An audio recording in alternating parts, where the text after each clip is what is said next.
Seek good, not evil. Seems like kind of a rather obvious statement. Here's the next.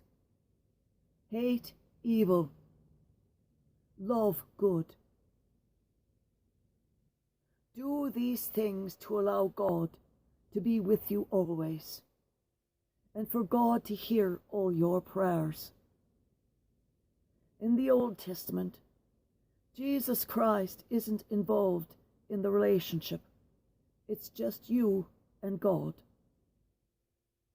In the Old Testament, which is the first 5 books which make up the Jewish Torah, Genesis, Exodus, Leviticus, Numbers, and Deuteronomy, or with their Hebrew names, Breshit, Shemot, Vikra. This one always does me. Barnabas, and Devarim.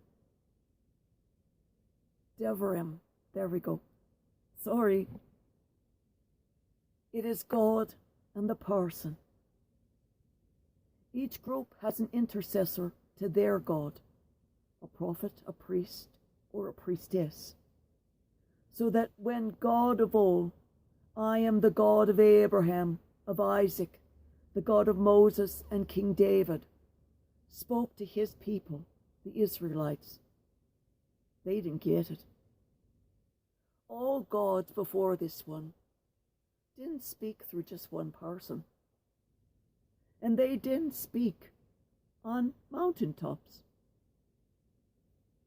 But they also didn't cause huge miracles either.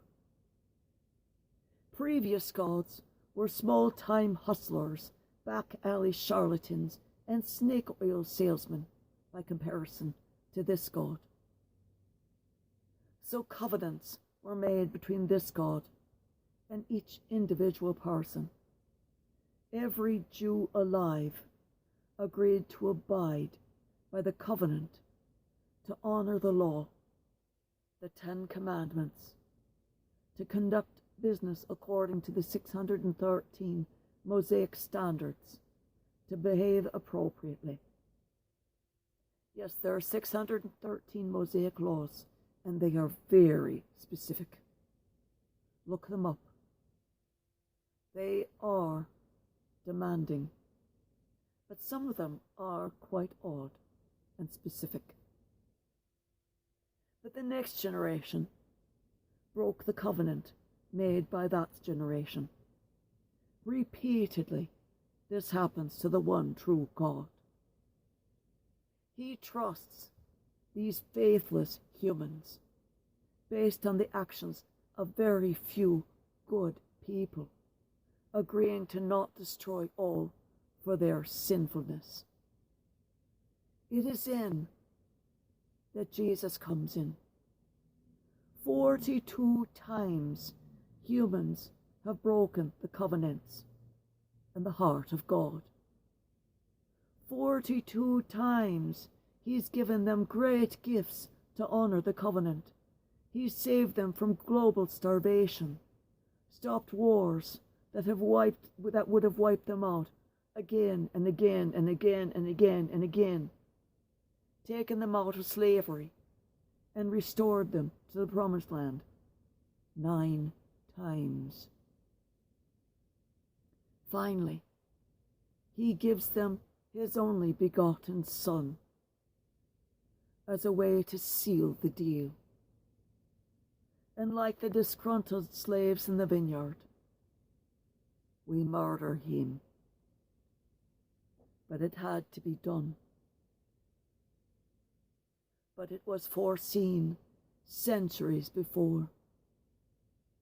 One will come, one will die, and by his death your sin will end. The prophet Isaiah,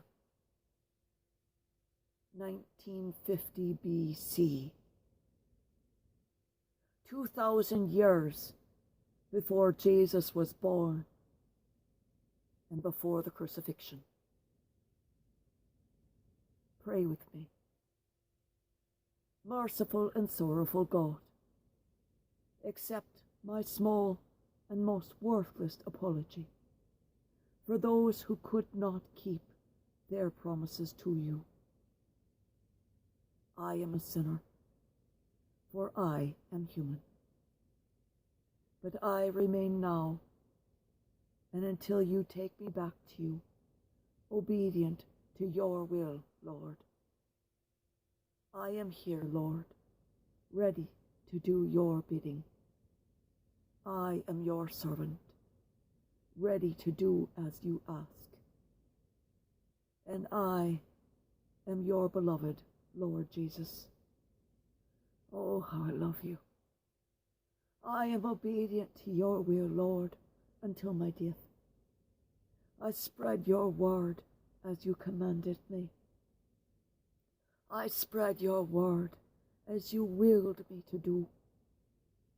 Through my love of you, through my love for you, I await your command. Amen.